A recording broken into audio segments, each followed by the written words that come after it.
Behind every mission, there's a plan. Behind every plan, there's a soldier, training, leading, and getting the job done. This is the Kentucky National Guard's G3 podcast, where we share the stories, lessons, and leadership that keep our Guard always ready, always there.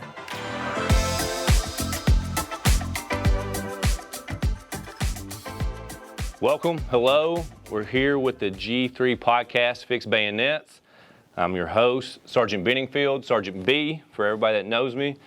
I'm here today to hopefully we'll dig some more into some training events and some more training techniques that you can take away just from every day. Hey, we're at drill, we're at the grind, and we're going to pull some stuff out even from life lessons. I hope that everything finds you well. I hope that you had a great holiday season. I hope that you got to spend time with friends and family. It's an important time of year and you checked up on your battle buddies. And also that you're sticking to that New Year's resolution, because like I said, God knows I won't. I'll hit it hard in the gym though, let's just put it that way. But hopefully you're sticking to your resolution. You're having a great start of the year and a great training season. So we have a great episode today for episode number 2. We're here to really kind of dig in deep and with my guest. That being said is Sergeant Major Timothy Nein. Sergeant Major, welcome to the podcast. Good morning. Is it Tim or Timmy? What did they call you growing up? Tim. Several other names, I'm sure, but Tim for the most part. Tim for the most part, because you look like a Timmy. That's how I'd be. If I was your buddy, I'd lean out that window. Timmy, let's go. But I won't bring it up again. So, Sergeant Major Nein, welcome, though. I'm excited to hear the stories and some training exercises that you've been on and techniques that you've learned over the years. Another seasoned senior NCO. You enlisted back in '96. Was that correct? That is correct. With the Kentucky National Guard.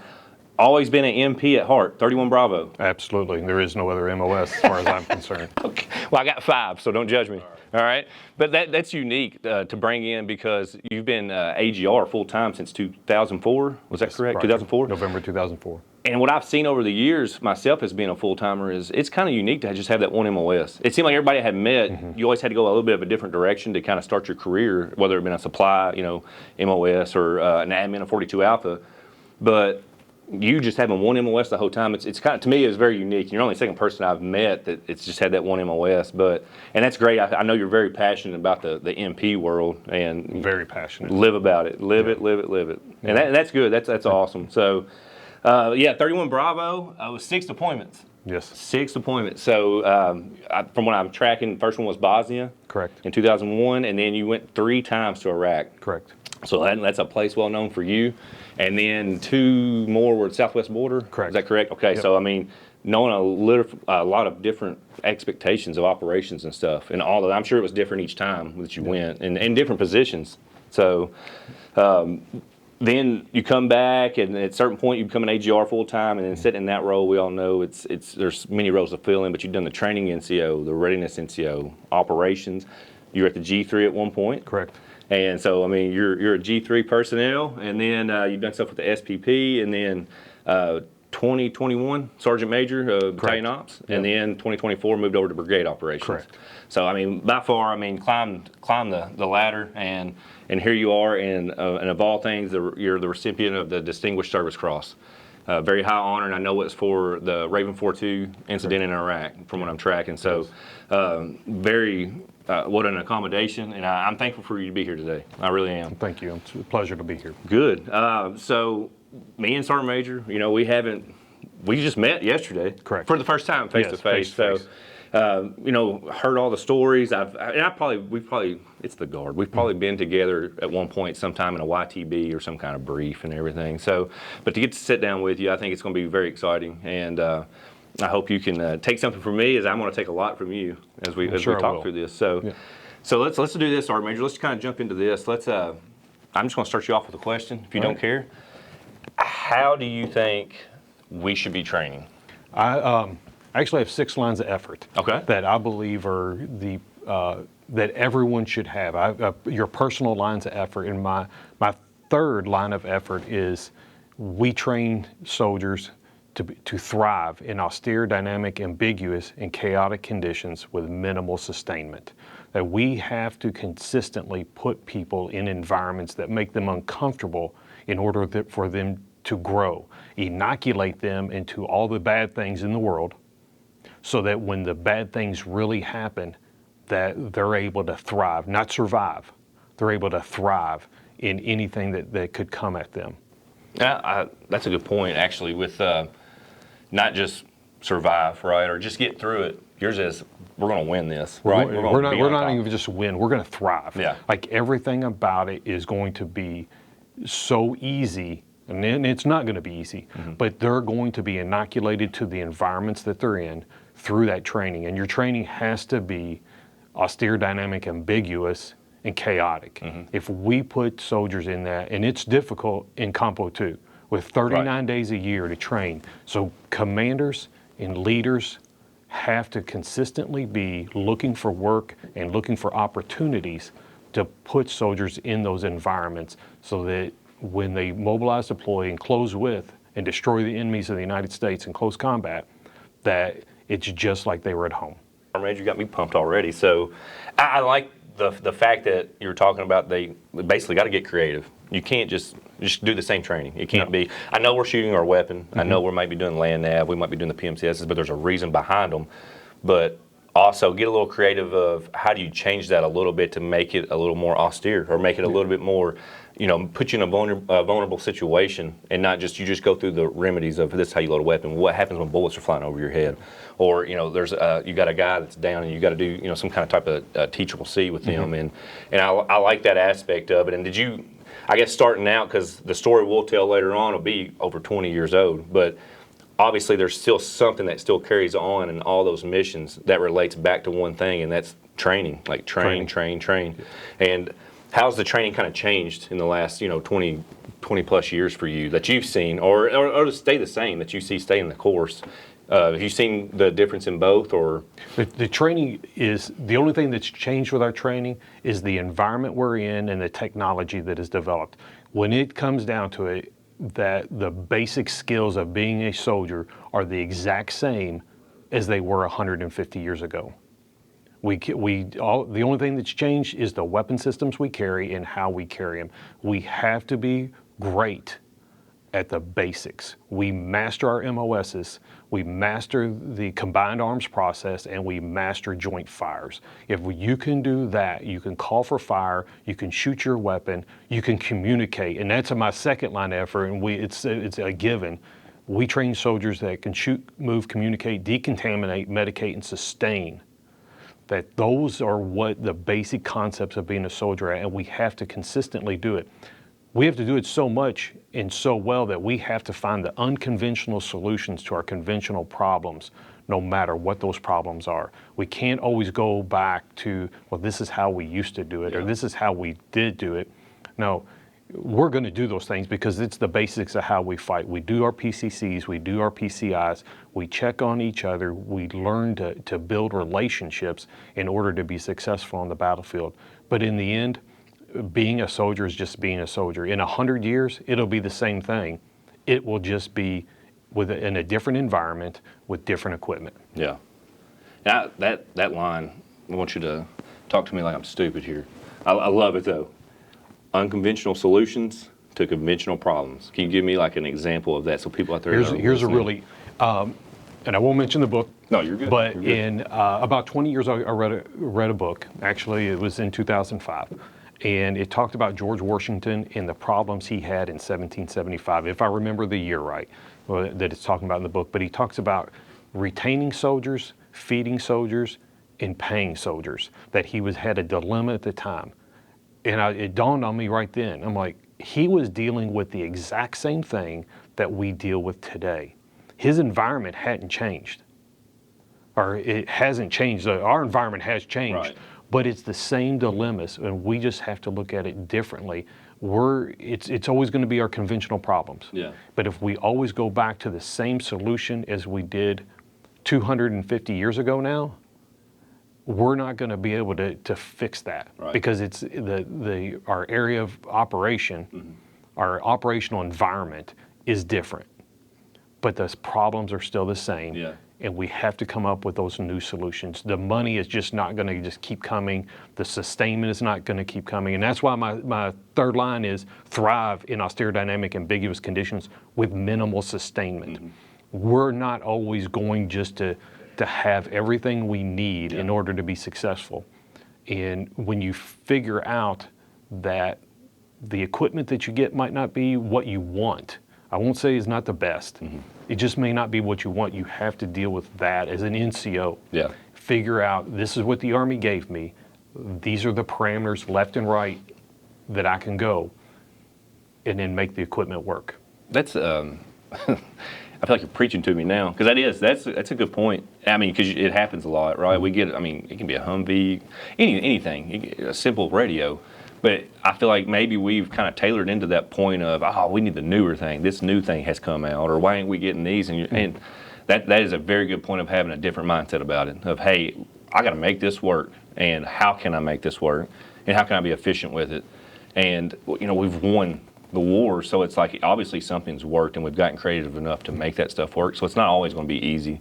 And I like that line as well, just because of the training aspect of, you're not going to get what you want, but we're going to win, or we're going to thrive. I'm going to start using that. We're going to thrive. We are going to thrive. I like to say that if you put a control pair in someone's chest and they keep doing bad things, you're going to switch and shoot to the ocular window.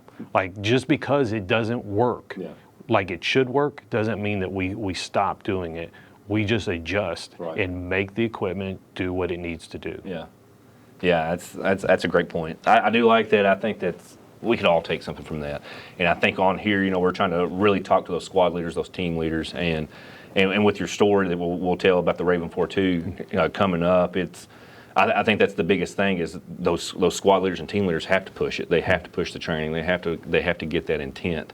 And what they have, and limited days on a compo too, like you said, you mentioned us being M-Day, and you have the part-time soldiers coming in, which is amazing, because they come from all walks of life. And I always want to reiterate that I'm thankful to be in a full-time position, but it amazes me watching all the part-time soldiers come in, because they are the citizen soldier, but they come from all walks of life, and you expect them to hit this, these type of training events, and you have these expectations of them, and when they perform, it's amazing.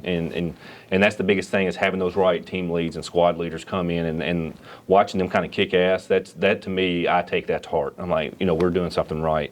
We're going to win. We're going to thrive. I'm going to get it right. We're going to thrive. We're going to thrive. And I love that lethality attitude of it. So that part of it, I totally agree with you, and I love everything you're saying, Sergeant Major. So, but yeah, I think the training is what we have to focus on, and especially when it comes to funding or being at home station. I know we have to serve so many times. We're doing drills at home station, but I mean, and you've been in since Moby Dick was a minute. You've had to come up with stuff at a home station drill. Oh, absolutely. And I think you would agree of, you can train at home station and still be successful, and literally make those building blocks. And I like to always encourage those soldiers to do that. But is there something that you, in particular, that you always look for? Like, in the position you are now, if you go to visit a drill that's going on at home station, is there something that you like to see that's going on when you go there? And we know admin's got to happen. We know. No, it absolutely. But we have to be creative in that time period that we have, because we're not. As important as soldiers are, and they are very important, running a close second is time. You're never getting the time back, and we have to be prepared that when the time comes, if it comes, that when we walk out the door as leaders, that we're taking the most proficient people that we can, and we have to be that creative part of that, unconventional solutions to our conventional problem is time. Mm-hmm. How do I develop young men and women to be soldiers that have the physical, mental, emotional, spiritual capability to go to places that are absolutely miserable, and with little support, and feel comfortable in the environment they are. So whether I'm standing in line waiting for a PHA, or I'm in the DFAC standing in line, that everything I do, especially at the E5, that sergeant level, that I'm developing those young men and women to be the soldiers that they'll need to possibly be one day, and not think anything but that inoculation. They are prepared in everything that goes on. My first line of effort is we build soldiers that are fit, disciplined, cohesive, and lethal. And a lot of people hear that lethal part and they think that that is shooting a weapon system. But it's just not shooting a weapon system. It encompasses all parts of lethality. And that means whether I can put a fill in a radio, whether my vehicles are equipped and maintained properly, whether I can maintain my weapon systems and then also use those weapon systems to hit my target. It's not just one part of it. Those four words honestly are interwoven together. We have to, as soldiers and as leaders, build people that can do that they're fit, they're willing to get up. And this is the truth. I get up at 4 a.m. every day. I'm at the gym by 5. I put in 2 hours, not because I think it's the greatest thing to do or I just love it so much. It's because my soldiers deserve a sergeant major that is willing to put in the effort to be physically fit in order to survive and be there with them if the time ever comes. Right. In turn, I deserve that too. Yeah. I deserve fit soldiers. I deserve disciplined soldiers. Mm-hmm. Brave men and women have fought and died, building proud traditions, fear, and reputation that we are bound to uphold daily. Those are really strong words. Yeah. But the truth is, if you're not disciplined enough to get up and be uncomfortable in your environment and stay focused on what you need to do, this isn't the job for you. Right. People depend on us, especially the senior leaders, to be that disciplined, and to recognize that the hardships that our soldiers go through, and then cohesive, building relationships with people that are so strong that on your worst day or their worst day, when they hear your call sign on the radio, they either want to come be with you or they're glad you just showed up. Yeah. Yeah. That's what encompasses those building blocks of training. Yeah.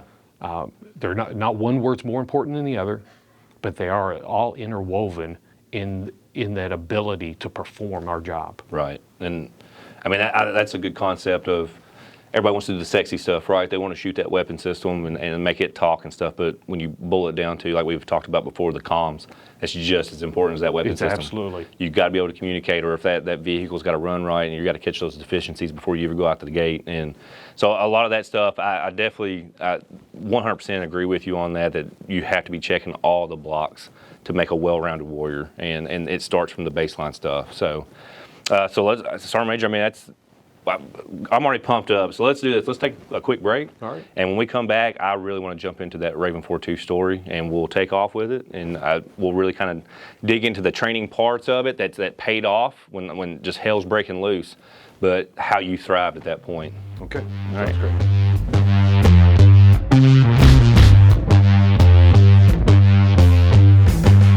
Have you ever been feeling down? You just don't feel like yourself, and you just feel like, I'm hungry all the time, or I'm not getting my nutrition? Well, we have somebody from you. The MRE, for the meal ready to eat, is at your side at all moments. It'll give you all the calories you need, like 20,000. You should be able to maintain for a week. And it also has your little heater that is encompassed in the bag. So take your spouse on a date, a little picnic, throw that chili mac in a heater. Actually, we got creamy spinach fettuccine. But it can be good for you, the soldier, or a date night, whatever. But meal ready to eat, always at our side. Thank you. Sergeant Major, welcome back.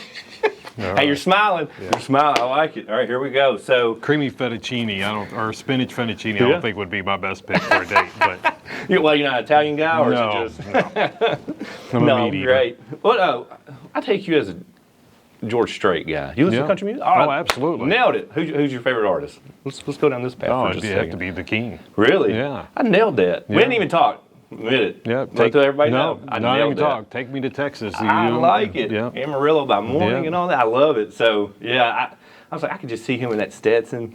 Yeah. Back in the day doing that line dance. Did you dance? Oh, I still do. I love it. All right, we'll do that one here in a minute. All So right. stay tuned, everybody. Me and Sergeant Major are going to do some line dancing, but I don't know if we're going that far. Don't get everybody's hopes up. Yeah. All right, well, welcome back. We have covered a lot of the training aspect from Sergeant Major Nein's perspective over the years, and we've kind of hit some highlight points of the one I just want to take away is we're going to thrive. we're going to thrive, we're going to win, but we're going to thrive in any environment we're put in or any mission we have. And I think to really kind of drive that home is I really want to jump into that Raven 4-2 story.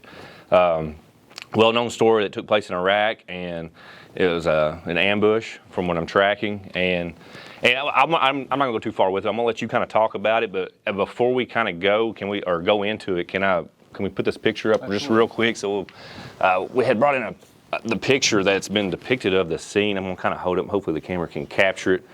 But can you just kind of talk about this picture here? Yeah, as you see on the far left, it's an overall depiction of several different scenes, several things going on one time. Far left, you see now First Sergeant Leanne Hester. She was a sergeant then. She was my Bravo team leader. See her to the left. You see me immediately to her right, and then just on the other side is Sergeant Morris and now Sergeant First Class Casey Cooper.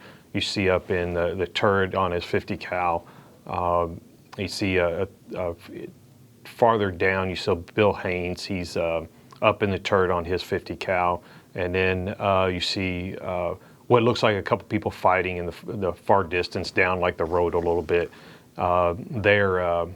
They're shooting at anti-Iraqi forces. And then our medic specialist, Jason Mike, at the time, he's looks like he's trying to drag someone back as he's performing his medical duties on injured soldiers. And that's just seeing that alone, it kind of tells a story, right? The picture does, and very well done. So I just want to bring some, attention to it, especially if you're listening out there. It's a very well put together picture, kind of explaining everything and encompasses it in one thing, So I kind of want to recognize that before we get started on the actual story. So let's dive into Raven 4-2. All right. Where did that name come from? It was our Raven was our company call sign, Raven, and then we were the 4th platoon, and I was 2nd squad. Okay. So 4-2 is what we went across consistently. If you were 3rd platoon, you were 3-1. If you were 1st platoon and you were the 1st squad, you were 1-1. Right. So, but Raven was our overall call sign. Okay. So let's just walk me through it. Tell me and you can jump in kind of wherever you want to go and wherever you want to start, and we'll take the ride with you. For the audience out there, and as you speak, we'll just kind of talk about as we go some of those important qualities of what you did to train at those moments that you were thriving. Let's put it that way.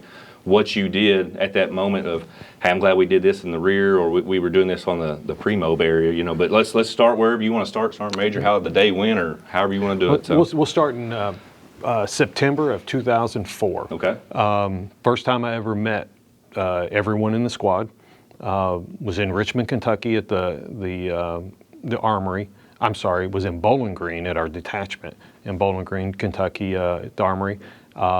My initial concept this would have been my 2nd tour as a squad leader in Iraq. I'd just come back less than a year before with the 223rd MP Company and volunteered to go with the 617th as a squad leader. And AAR and myself as a squad leader looking for what I could have done better.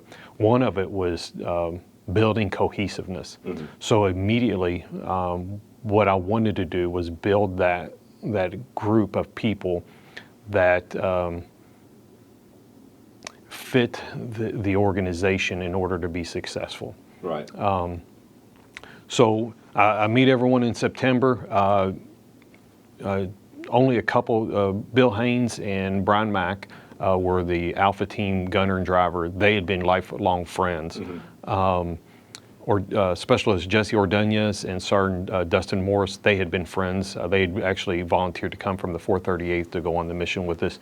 But besides that, no one knew each other. And and that's a guard thing. That's a guard thing. You get thrown in these teams, and first thing is that you have to. The cohesion has to work. You have to start to develop it, and that's what leaders have to do. Right. They have to look at, okay, how do we become so cohesive that everyone is bought in? Mm-hmm. Started there. We trained up. Went to our MOB site. Started to build that more. Build our TTPs as a group of how we were going to fight. Set that foundation of who we are and what we're going to do. Right. Arrived in Iraq in November. We're on Camp Liberty, Pad 12, straight across from the DeFleury DFAC, for those that know. did MSR patrols for the majority of the time. Every now and then we'd have convoy escorts, but the majority was either on Tampa South, Route Sword, Route Force, Tampa North, Route Mobile, and then where this incident was Route Detroit, where every week and a half, 2 weeks or so, we would switch routes for patrols depending on where the convoys were going to go through in order to disrupt the anti-Iraqi forces, so they didn't know. By the time they started getting set up, we would switch routes, and now they had to go and switch how they were going to do attacks. The eastern route, we would call that was Route Mobile. It went up past Abu Ghraib, past Fallujah, and then would come back around to Camp Anaconda. So we would patrol that, and then with the central route would come up Tampa South over to Force, up through Sword, and into Tampa North all the way up to Anaconda. And then in this instance, Route Detroit was what we called the eastern route. We had several instances, IED strikes, small arms attacks, up to 7 to 10 AIF, anti-Iraqi forces. And each time these things happened, I'm a really big believer in AARs, whether it's internal AARs or external, like with your group, learning from what I like to say, what we did well and what we can do better. Our daily missions would start, our daily ramp-ups would be 2 hours before mission. And so we were either generally on 7 a.m. to 7 p.m. or we were on 7 p.m. to 7 a.m. So if we had to be on the route by 7 a.m. to go do almost law enforcement patrols. So if you can imagine 3 Humvees going out on patrol looking for anti-Iraqi forces, looking for bad guys, and then helping convoys or other elements that maybe broke down or needed assistance. That's what military police do. So you were essentially just kind of falling in on convoy routes, basically. Exactly. Kind of just patrolling. Just like we call it support to security and mobility. And it would be just like being at home, any other law enforcement patrol, except you're in 3 vehicles. There's 10 of us total, nine military police soldiers and a squad leader. So each truck had at least 3, and then I would ride along with one of the different trucks each mission. So we would ramp up 2 hours before. So if it was 7 a.m., they had to be out at the truck. We'd probably wake up at 4:30, get a shower, get dressed, get ready. I would meet the gunners at the ISU 90 to start getting their weapons, crew serve weapons out. The team leaders and drivers would meet at the trucks, and they would all pull them around. And we would spend the next 2 hours ramping up, getting all our equipment ready, doing PCCs, doing PCIs, making sure everything was going to function right, lubricating every weapon system so that we knew it wouldn't fail. That included, and it takes a lot of discipline to take your LSAT and lube up a Mark 19 to the extent that you know it's going to be absolutely filthy at the end of the day and how much work you're going to have to put in it. But that's that discipline that you have to have. Because you know if you have to engage, it's got to work. It's going to pay off. It's going to pay off. Yeah, to make sure it's working, other than I got to clean this tonight because of the sand and everything else. And when I say that in 2005, that every patrol, it either happened to you, you rolled up on something that it just happened to somebody else, or your other patrol squad, your battle squad, your sister or brother squad that was out there on the route with you, it happened to them. Like, it was constant. This wasn't just like, hey, it may happen. It's going to happen every night that you went out for a year. So we go for the next 6 months. We have small engagements with anti-Iraqi forces, a lot of IEDs, constant IEDs. Been hit by more IEDs than I think I even know at this time. You remember the first one? Oh, absolutely. My first one was in 2003 when I was in Iraq, but I guess my second one was Checkpoint 50. And my first one was actually right outside of Abu Ghraib, right outside of Mobil when we were looking for people that were mortaring us in 2003. We were on a task force to go find and eliminate those people. But my second was Checkpoint 50 in the turn to go from Sword onto Force going north, and it was in what looked like a file cabinet, and it was hidden. And we looked at it and we thought, that doesn't look right. Yeah.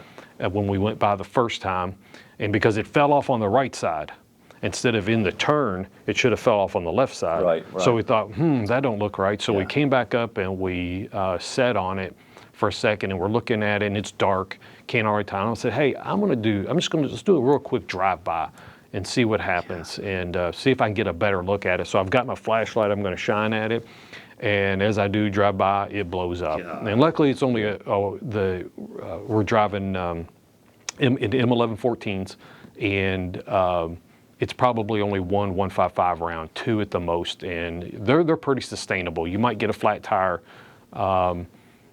And I got lucky. I said, as a matter of fact, I went back and I told Sergeant Hester after that, I said, we're never doing that again. Yeah, heck no. There's your AR. There was my AR on that one. We're not doing it like that anymore. Yeah. So we learned from it, and we didn't do it like that anymore. Okay. Well, all right, going back, you're 6 months in, you're getting a couple little ticks here and there in IEDs. So we had honestly gotten to the point we had on Route Detroit that I won't say we'd figured them out, but I'd learned quite a bit about the enemy TTPs, tactics, techniques, and procedures that they were doing. And a lot of it was, most of the hits were coming from the south. They would come up in sedans that were way faster than ours. They would do hit and run techniques, and then they would move back down south off of Route Detroit into Salman Pak. And that was a really big stronghold for any Iraqi forces. There was the intelligence that I got later was there was a network of Iraqi special forces soldiers that were still left over living in that area, and that's how they were feeding that. So at this point, we set down the route. We get other support to help with security while we're recovering these semi-trucks, tractor trailers. And we do some medevacs in there, get those people, the third country nationals out. And we stay out all night, pulling security, recovering everything. And that next morning on the 19th, we go back to camp. I can't even remember that it wasn't Liberty. We'd go out to a different one. I'll think of it here in a second. Cuervo, Camp Cuervo, and we were stationed there when we'd go out on the western route. So we go back, and I pull everybody together that morning, and like, hey, recover everything, get everything set, go down, do what you need to do. In the morning, we'll sleep through this evening, but I'm tired of these AIF. I'm tired of these bad guys doing this. And we're all in a group. And I said, I'm tired of it. And when we go back out tomorrow, it was our last day on the eastern route.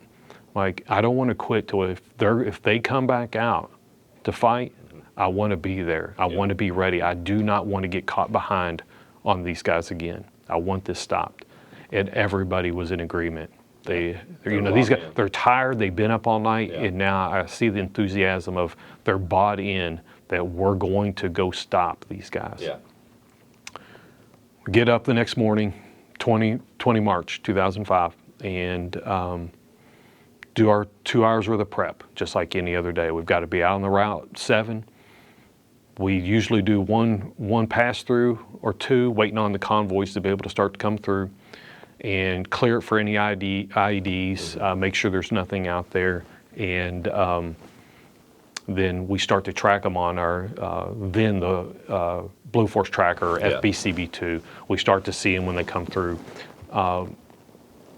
Stallion 3-3 from 623 Field Artillery from Kentucky's coming south onto Detroit. There's a turn where they're coming south, and then they kind of go to the east, or it runs east-west, and they make the turn. I come in behind them, and they've stopped in the road, and I get out and I talk to their squad leader, and they're doing a refueling at that point, pouring 5-gallon cans in their trucks so they're up on fuel and they don't get too low. We talk for a few minutes, and I explain to them, I'm like, hey, if something happens, we're going to be shadowing you through our area of responsibility. What I need you to do is keep pushing through the area. We're going to move to contact If you break down, whatever, don't worry about it. We'll take care of that stuff. Yeah. You just get your people through the kill zone. Push through. And they agreed, acknowledged it, and we come back. I get it set up in the truck, and we're kind of dispersed a little bit at this point to give them more security. They take off and start moving. I'm in the lead truck that day. Sergeant Hester's in the middle truck, and then Sergeant Joe Rivera's in our trail truck. So we start moving down, and we're probably 5 minutes down the road. And I can hear some popping noises, and I'm like, that sounds like big gunfire, maybe a little explosion. And now Sergeant First Class Cooper, but then Specialist Cooper, starts kicking onto the floor, and he actually kicks me in the shoulder to get my attention. And he says he's sitting down, but he stood up, and he's sitting down, and he yells down into the truck, like, I hear him shooting. And I could tell what was going on at that point, so I pick up the radio, and at the time there was another fight going on to the north, and it didn't even dawn on me what the day was. Yeah. This is 20 March of 2005. It's the two-year anniversary of the liberation force to Iraq. And what I didn't even, it should have dawned on me that, hey, there's probably, they may try to make a statement today, but it didn't. So there's another fight going on to the north, and our J-Stars was a plane that flew above Iraq and would be used as a relay station. Yeah. Their call sign was Handcuff. Okay. So I call up to Handcuff, and I advise him, hey, this is Raven 4-2. We've got an ambush going on, and a couple miles ahead of us, we believe, but I'll call you back with the grid. Yeah. And he acknowledges, and I hang the mic up. I call back on the other one to the rest of the squad and explain, hey, we're going to move to contact. And so when I get up and I recognize the field that I'm at, through previous reconnaissance, I knew like exactly where I was at, and I knew there was a road adjacent to it. So to this day, I remember grabbing the mic and looking over at my plugger and reading off the grid, calling up, and I got an acknowledgement, and I told him I need close air support now. I still don't know how big the force is. Yeah. I think it's going to be 7 to 10. And I'm like, hey, if I get to that corner and can make that turn and get the squad down that road, right, I can cut these guys off. You can have it. I can shut these guys down. I figure 7 to 10. No big deal. 3 up-armed Humvees. My front truck's got a 50 cal with and a 249. My middle truck has a Mark 19 and a 240 supplementing it on dual weapon system. Plus he's got a 249. And my trail truck has a 50 cal and a 249. Yeah. Like we got this. I got the weapons. We're coming at you. That's the attitude. So we here. get to it. I'm looking out, and to my right is where they are. They're to the south of us, and I see people out in an orchard field. Yeah. Did it register then? Like I saw these are the 7 guys. to 10. Still. Got it. Yeah. Like no big deal. What I didn't see was the other 25. Shit. Okay. That were in a more fortified position in a dry canal ditch that was parallel to the main supply route or alternate supply route. I get to the corner, start to make the turn, and I feel a huge explosion on my truck. And just a second or so after it, I hear just a large impact of, it was a RPK, hits my back window. And I'm hearing stuff on my door as well. But when that explosion goes off, I go to check on Specialist Cooper.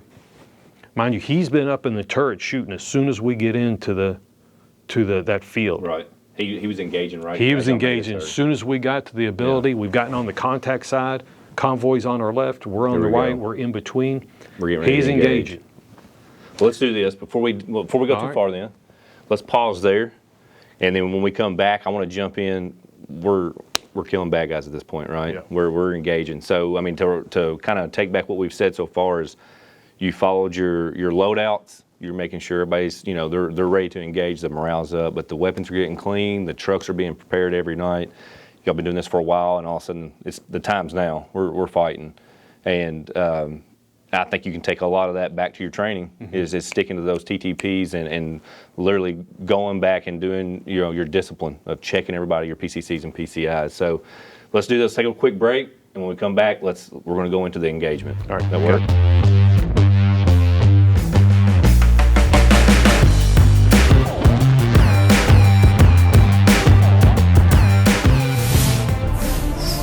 this day in Army history, March 20th, 2005, the Palm Sunday ambush took place in Iraq. A military police squad whose call sign was Raven 42 was shadowing a convoy when it was ambushed by 50 Al-Qaeda insurgents. The three MP Humvees rushed into the kill zone where during a 40-minute firefight, Staff Sergeant Tim Nein and Sergeant Leanne Hester attacked the enemy through 2 trenches.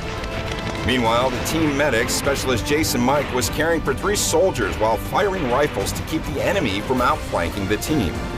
In the end, 33 enemy were killed or wounded with only 3 MPs injured. Nein was awarded a Distinguished Service Cross. Hester and Mike were each awarded the Silver Star, but Hester's Silver Star made her the first woman ever to receive the award for direct action against the enemy. For more information about the Army's proud history, go to history.army.mil. All right, so welcome back. So as you're tuning in, you've heard, hey, the setup for Raven 42 here was Sergeant Major Nein, and how they use their TTPs and SOPs to be successful in their discipline on their convoy routes and everything. And now we've moved into the fight. We're here. And as you had spoke before the break, that as y'all made the turn onto that one route that you remembered, Specialist Cooper, now Sergeant First Class Cooper, was already engaging. He's engaging. I tell Sergeant Morris, as we're getting up to that road, to make the right down that road, and I yell at him, I want to cut these guys off. So as we're in that turn, I hear the explosion, I hear the RPK fire hit the truck, and I turn to look, and Cooper's not up in the turret anymore. I look down, and I see him with his head and his left arm face down in the wheel well behind me. I think he's dead. Yeah.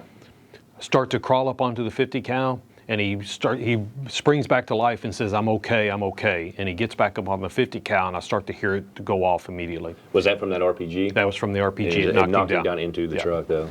So I crawl back into my seat, and I turn, and we're all the way into that turn now. And I look up, and I count them, 7 vehicles, and all their doors are open. Mm-hmm. And I remember thinking, that's at least 28 guys. And you were assuming 7 to 10. I was assuming 7 to 10. Right.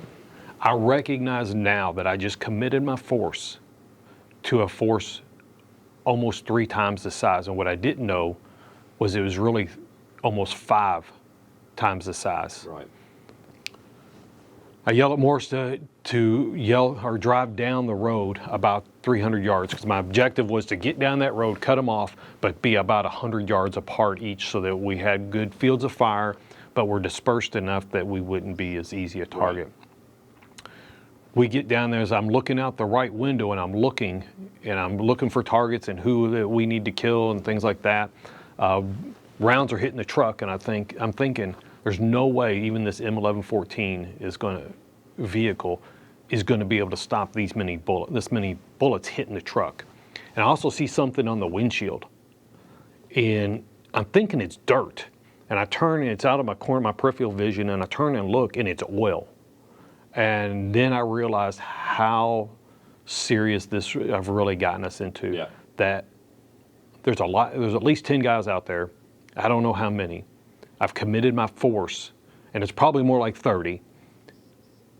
I've committed my force, and my ride out of here is spewing oil all over the windshield. Damaged. I look back to my right, and I see a guy with an RPG out in the field, and I can promise you this guy, I'm getting out of the truck. Yeah. So we stop, I exit the vehicle and run over to the berm and start to engage that guy. Sergeant Hester comes up on my right, Sergeant Morris comes up on her right. So we're on line. Gunners are shooting. Specialist Pullen has exited the vehicle. On the non-contact side, there's a large berm that held back a wet canal behind us. I felt like we had good cover because of that from anything from behind us. She's on the main ASIP radios, SINGARs, and she's on handheld talking back and forth to me. Gunfire's going back and forth. One of the hardest things about even talking about this story is when you see the video of the anti-Iraqi forces took, and you hear all the gunfire, and all that gunfire is outgoing gunfire. It's not incoming. It's them shooting at the convoy. But then when you start to talk about it after you watch the video, it's quiet like it is now. Really? Like it's not quiet. It's their fire coming at us, 50 cals, 240s, Mark 19s going off. They're shooting RPGs. It's Chaos. It's chaos. Well, it's controlled chaos. Right. We're still in control, and we're going to remain in control. We start to take fire from the berm above us and a house behind us. Specialist Cooper yells out that he needs a grenade, and he points at where he needs a grenade at. And this is what our auditory exclusion is, the ability to hear things when you shouldn't be able to. We're having conversations just like now. Yeah. Our auditory exclusion kicks in where the sound doesn't bother us. I throw a grenade, blow this guy up, come back down, and when I do, Pullen yells at me and says, Sergeant Rivera's been shot. And I look down and I see Rivera on the ground on his back. He had stopped his vehicle where the main canal was, where the majority of the anti-Iraqi forces are. I see him on his back, and he's kind of going back and forth. And later, when I asked him later, he's been shot through just about an inch to the left of the navel, and it didn't disrupt his spine, but it was enough that he couldn't move his legs. Later, he's able to walk with no problem, but he's trying to get back into the fight. He's rolling back and forth, and he's trying to get his weapon into it. I see the driver, PFC Mac, he's on the ground too, but I can't tell what's going on. Haynes, the gunner, he's got an M9 in his left hand, and I see him fooling with the 50 cal. So what I didn't know, and he tells me later after he's been medevac, because he ends up getting shot in the hand, that he was trying to reload and fight at the same time, the 50 cal. But what really sticks out more than anything, even all those images, is my medic, Specialist Mike. He's got an M4 in his right hand and an M249 in his left, and he's shooting in two different directions. And I realized just how serious we really are. I've got a truck that could be overrun at any time, and that if he's shooting in a direction that I don't even realize that we have enemy forces at, and there's another 15 guys that can see them that are just to the east of our position, that have also started to engage the 1075th Transportation Company to the south, that have stopped before they thought they got in the kill zone, but they didn't realize how big the kill zone was. And this, I mean, the medic's out there like Rambo, just like Rambo. slinging. If I could tell you that it looked just like something you would see. Yeah. He's shooting a 249 with his left hand and an M4 with the right, and he's looking back and forth, so I knew there was a lot going on. But in your mind, you're like, oh shit, it really was. Here we go. I thought that there was just no chance we were getting out of this. Yeah. Ordonez yells down at me. Poland's here, the truck's here. They're down to they're to the north of us. That we're getting shot at from the house. And I tell him to swing the Mark 19 around and engage the house. And he does. I remember the explosions of it hitting the house, about 5 rounds. At this point, I realize I've got to tell Handcuff what's going on. So I'll go back to the truck. I'm on the contact side. Specialist Cooper is shooting above me, 50 cals going off. Sergeant Hester and Sergeant Morris are shooting their M203s, their M4s. And I pick the hand mic up, and I tell Handcuff, I just yell out, Handcuff is Raven 42, be advised we're a squad-size element fighting a platoon-size element. I need close air support now. I drop, and while I'm doing that, I'm hitting kill on the FBCB2. Right, sending it. It's time to start destroying equipment. Yeah. And I remember saying those last words and going, it says, do you really want to do this? And I'm thinking, yeah, I do, but I don't believe I even have time to hit it again. Yeah. So I drop the hand mic and I come back online with Sergeant Hester. And that's to destroy the equipment. To start to destroy everybody equipment. knows, yes. Yeah. Well, just in case. I really thought we were going to be overrun. Yeah. But in my brain, I thought, are my people more important, or is this equipment? I thought we could get by. Even if we got overrun, I felt like it was the right thing to do was to get back in the fight. Yeah. Drop the hand mic, go back over. Sergeant Hester's to my left, Sergeant Morris is to my right. I look at Hester and I look at Morris, and now they're turning, they're looking at me. They're only a couple feet apart, and I explained to them that Sergeant Rivera and Mac have been shot, and I think their truck's going to be overrun. We need to go into the canal and start fighting these guys. I know that they're in the canals now. Yeah. When I look at Morrison, I need you to flank us and clear these vehicles as we go, because I was afraid someone would shoot down from the vehicles that may be hiding in them. About that, I turned to Sergeant Hester before I could say, "Are you ready?" Tell her she's going with me. She raises her rifle, and I remember it going off, and I look to my right, and there's a guy running from the cars trying to get into that ditch that's in front of us, where there's a small, about the size of this, maybe not even this tall as this table. We're on a knee behind it for cover. And she raises, I turn, and she shoots, and I turn and look, and a guy collapses. And I turn back around and say, "You ready?" And she says, "Yes." So we jump into the ditch in front of us. What I didn't realize at the time is while they were shooting their M203s and I was back with taking care of the stuff behind us, they had actually run out of M203 ammo. Our previous training, one thing that with the 320s or the 203s that we very rarely do is we have good OCTs that you look at your team leaders, and when you have an issue, you need to engage something that doesn't have a mile system with it, as you direct that fire in. You say, troops in the open 200 meters, whatever it is, and 203 HEDP, or HE, and they go through steps, they shoot it, and then the OCT should say, "Hey, you hit or you missed, you were short, you were long, you were left, you're right." Do the adjustment. Do the adjustments, and then they walk through, so it gets it in your brain to use the equipment. Yeah. Because if not, we forget about it. If we don't constantly use the equipment. Well, this whole time they're shooting their 203s, they've run out of 203 ammo. Sergeant Moore stays in the fight shooting his rifle. Sergeant Hester runs back, not to her vehicle that's 50 yards behind my vehicle, but to my vehicle, because she knows our loadout is identical and everything. She loads all her vest up with 203s. She gets several for Sergeant Morris, and she runs back over and hands those under fire. Right. So that he's up on his 203 rounds. Now they're re-engaging with those. So we've gone through all that. That's happened while I was gone. I come back, we go into the canal system, and we start to engage for any Iraqi forces that are in there. And these guys aren't just like standing there. They're shooting AKMs, AK-47s at us. Yeah. I tell Hester, I'm like, "Shoot your 203, let's see if we can get that." Because there's just a little bend that we're hiding behind. It's not much. She shoots that, and we're so close that we can't get that round to stay into that canal. It goes out into the field.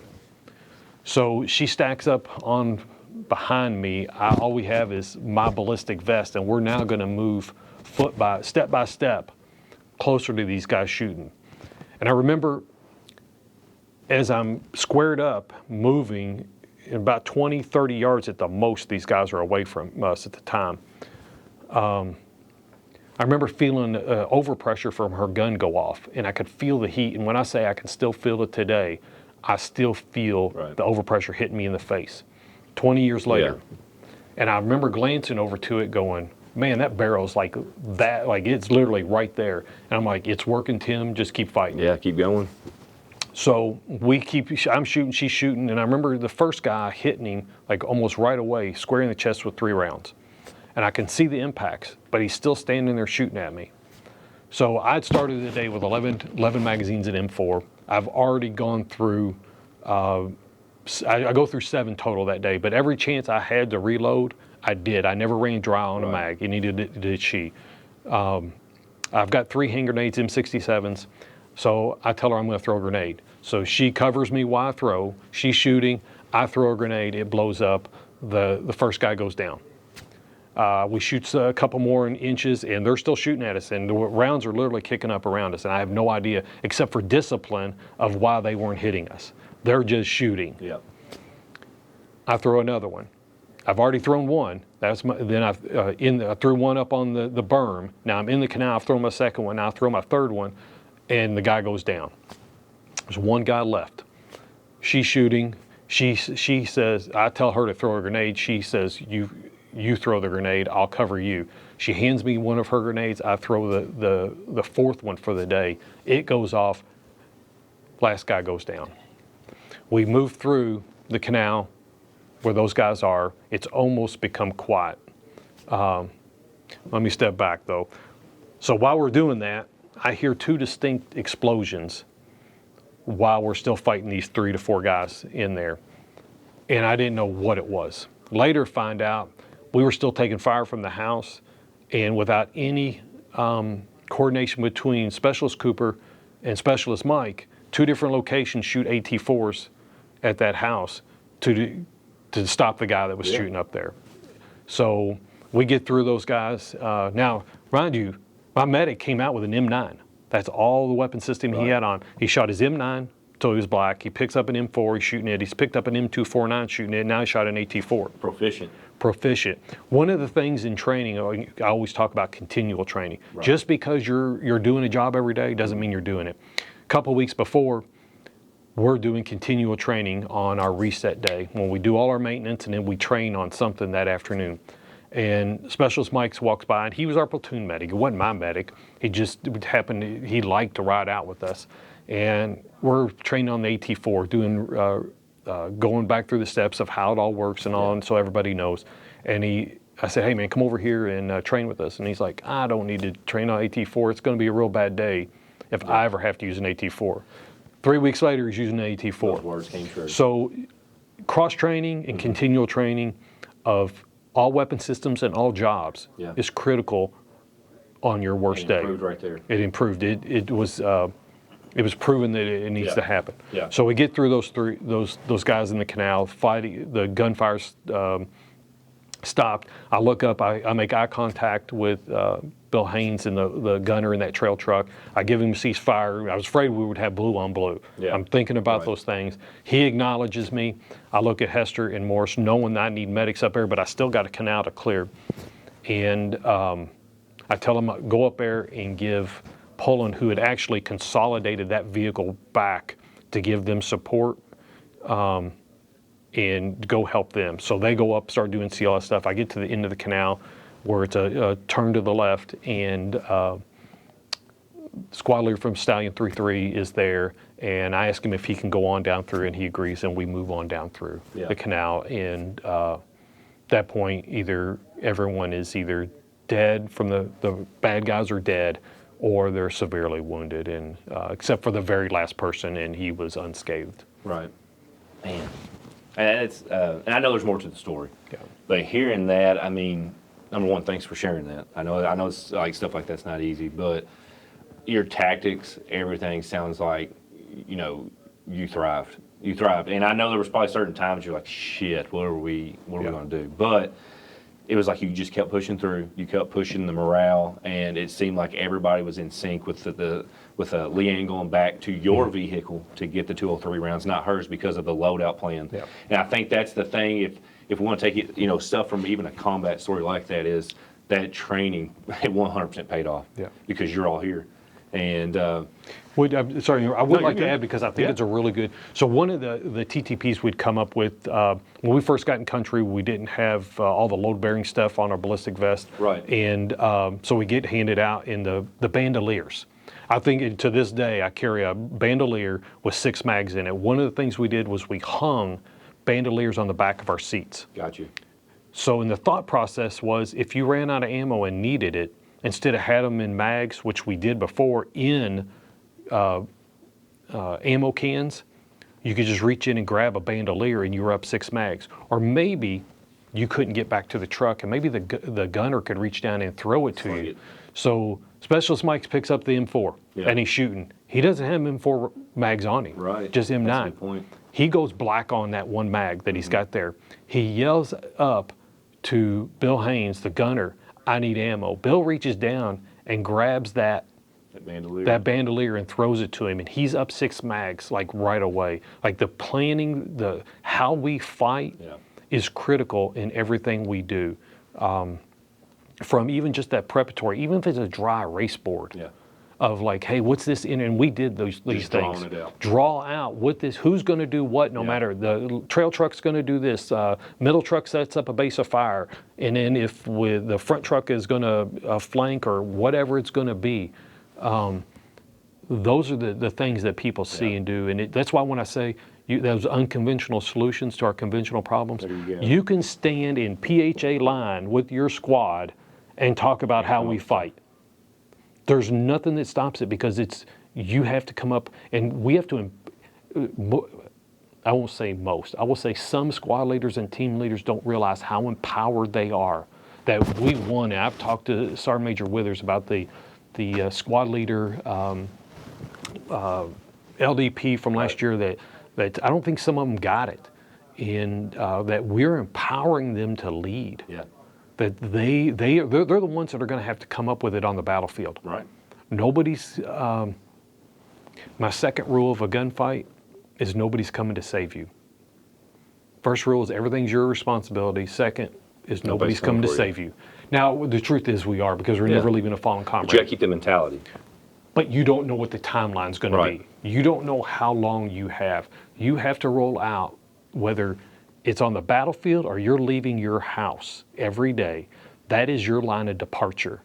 And when you roll out and you have in your brain that nobody's coming to save you, that it's all up to you to figure this out, your life will change. There you go.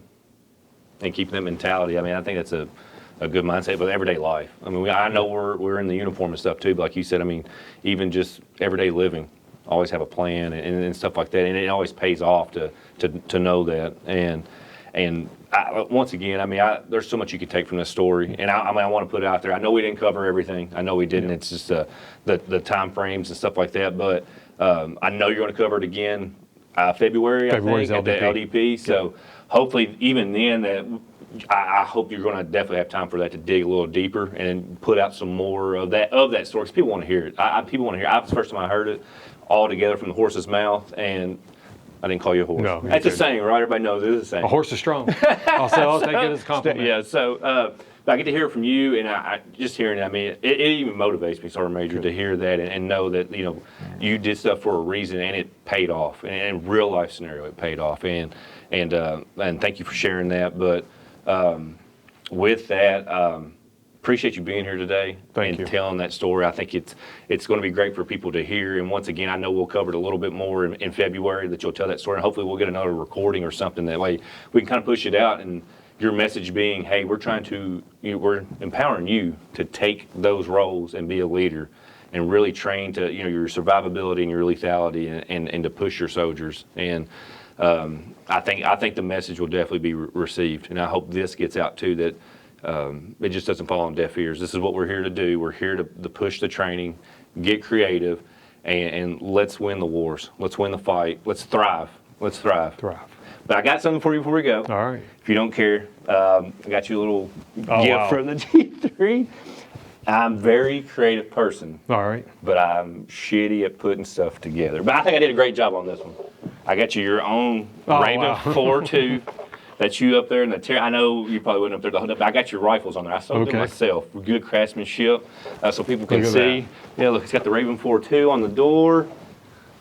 We got badass Raven up, ready to take lives, and it even has the G3P for the G3 All right, podcast. wonderful. It'll be on my desk. I hope so. I hope it's always up there, Sergeant Major. Once again, hey, thank you so much. Thank you so much for coming in and doing that. Once again, from my heart, I appreciate you. Okay.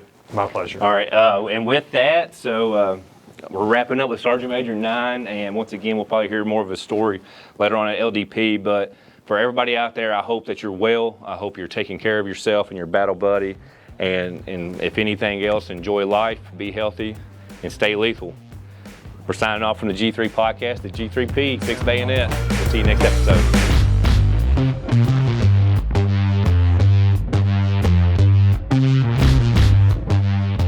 Thank you for joining us on the Kentucky National Guard G3 podcast, where we bring you the voices and stories behind the mission. Stay connected, stay ready, and we'll see you on the next episode.